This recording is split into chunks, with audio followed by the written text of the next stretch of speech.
The Trump legal strategy has come down to 3 words.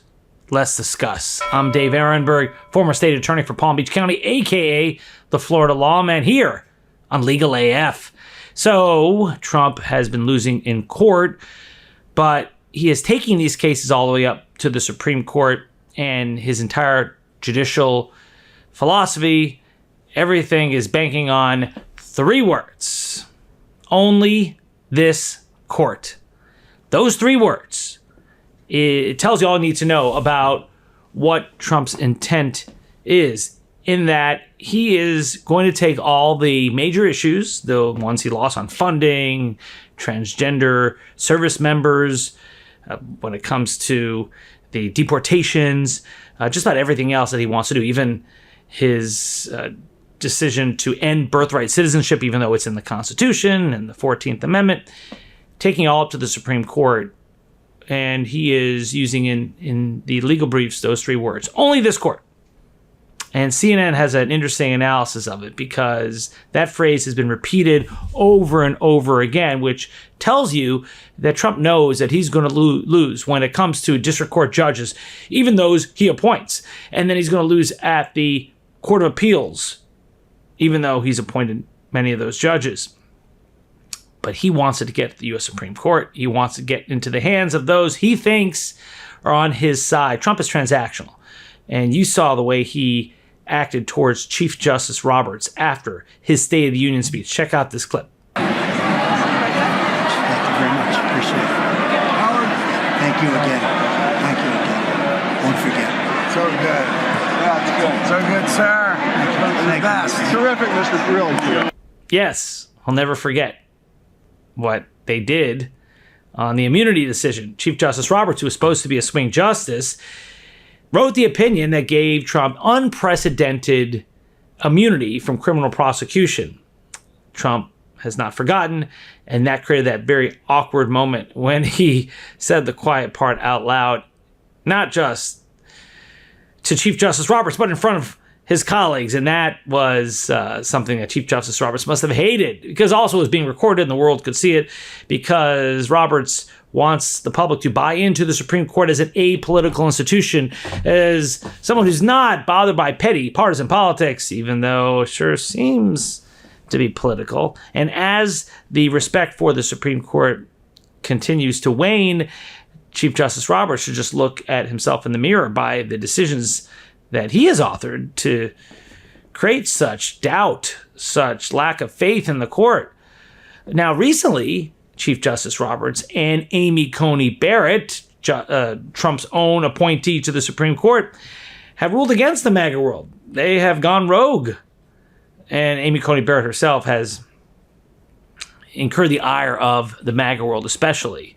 But she has been doing this for a while. She has been tweaking MAGA world, Clarence Thomas in particular, and Trump for some time after the Roe versus Wade decision, where she overturned 50 years of precedent. In the Dobbs decision, that was awful, especially after she and the other justices said that Roe versus Wade was settled law. I'm not giving her a pass on that. I'm just saying that lately she has departed from MAGA. She has shown her independence. And you could see it most recently. I mean, well, you could see it on a few things recently, but most notably when both she and Chief Justice Roberts allowed Trump's sentencing to occur in New York City just before Trump was entering the White House, making Trump the first ever convicted felon to become president of the United States. So the MAGA world has their knives out for Amy Coney Barrett, and Chief Justice Roberts has escaped their wrath largely because he authored that immunity decision. But also, Trump knows where his bread is buttered, right? Why would he want to piss off the most important person in the world to him, the person who will decide his agenda, the fate of his agenda, the fate of his presidency, the fate of his potential freedom in the future? I mean, Chief Justice Roberts is an important guy, and that's why when Chief Justice Roberts bit back at Trump, saying that for more than 2 centuries, it has been established that impeachment is not an appropriate response to disagreement concerning a judicial decision, Roberts said, the normal appellate review process exists for that purpose. That was an extraordinary statement The Chief Justice of the United States rarely puts out statements like that, and there was no question on whom he was referring to. Now, Trump did not lash out back because Trump is transactional, does not want to upset Chief Justice Roberts. So Trump's response was, well, he didn't mention me by name, so maybe he's talking about someone else. No, he was talking about you. And that came after Trump repeatedly went after Judge Boasberg, who has really been a problem for Trump and his agenda, especially the deportation. So Chief Justice Roberts has weighed in. Trump doesn't want to tweak him any more than he has. And now we see why. Because in repeated briefs in front of the court, Trump's legal team has said things like, only this court can end the interbranch power grab. That was when they urged the justices to reverse a California judge's order requiring the reinstatement of probationary federal workers. They also said, only this court can right the ship, and the time to do so is now. That's what they said after they appealed a separate order preserving Department of Education teaching training grants. And also, this past Friday, according to CNN, when the Trump legal team appealed a temporary restraining order in the controversy over Trump's use of the Alien Enemies Act to deport alleged members of a Venezuelan gang, lawyers wrote, only this court can stop rule by TRO, that's temporary restraining order, from further upending the separation of powers. The sooner the better. Yes, he realized that his best chance is at the Supreme Court that has given him unprecedented immunity power. But it looks like Chief Justice Roberts is down to his last nerve. You saw from that comment that provoked him to speak out. It looks like he is realizing that, yeah, if this court and this democracy ever want to have a future in this country, you may want to adhere to the rule of law and not create an unquestioned, unrestrained, unchecked president of the United States. In fact, the whole system of checks and balances, read Marbury versus Madison, is because we want to prevent tyranny. There's a reason why judges have the power to block a president's agenda. It's because the executive branch does not rule over the other two branches of government. They are three co-equal branches of government, even though you wouldn't know it by the legislative branch of Congress's decision for the first time in history to emasculate itself, to say we're giving up all of our power to the executive branch. So it's up to the judiciary to stand up, and really they have been. They have been the guardrail during this administration, and Trump has decided, instead of just saying we are defying these decisions, no, instead it's appealing it. And I know some people say, well, he has been defying it. He defied Judge Boasberg. Yes and no. They came up with some arguments that really didn't pass the giggle test. Like, oh, well, we complied with Judge Boasberg's ruling on the Venezuelan migrants when it came to his written ruling, but not his verbal ruling. Judge Boasberg didn't have jurisdiction once the planes of the Venezuelan migrants were up in the air. That was international airspace. Those are word games. At least they didn't say we are defying the order. No, they're saying we're complying. It's just that his order doesn't apply to international airspace. His order is being followed, the written word, not the verbal word. Okay.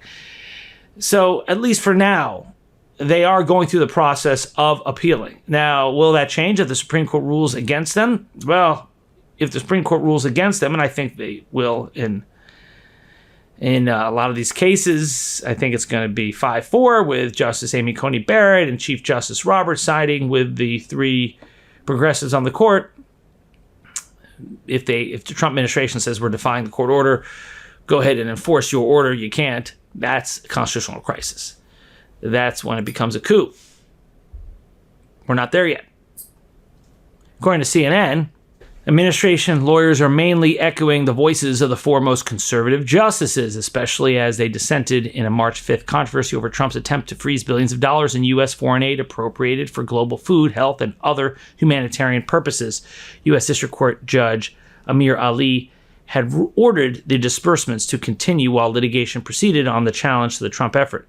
A 5-justice Supreme Court majority spurned the administration's plea to reverse Ali and keep the billions of dollars of aid frozen. Alito, joined by Justices Clarence Thomas, Neil Gorsuch, and Brett Kavanaugh, strongly dissented in a warning shot to judges who might try to derail the administration. They characterized Ali's action as judicial hubris. Alito denounced the judge for operating with unchecked power, blithely disregarding administration arguments, and failing to reckon with key precedent before plowing ahead in the Trump administration's appeals attempting to reinstate a freeze on Department of Education funds and enforce its dismissal of probationary employees. Government lawyers lift such Alito phrasing. They said lower court judges had plowed through legal principles, engaged in a power grab, and blithely discounted administration arguments. So, yes, the Trump lawyers are now quoting Alito, one of their favorite justices, in an attempt to convince the swing justices Barrett and Roberts to go along. Will that happen? I don't think so. I think Roberts and Barrett at this point know who Alito and Thomas are. They're diehards who are just going to go along with MAGA for just about everything. And Kavanaugh occasionally has strayed from MAGA, but not a lot.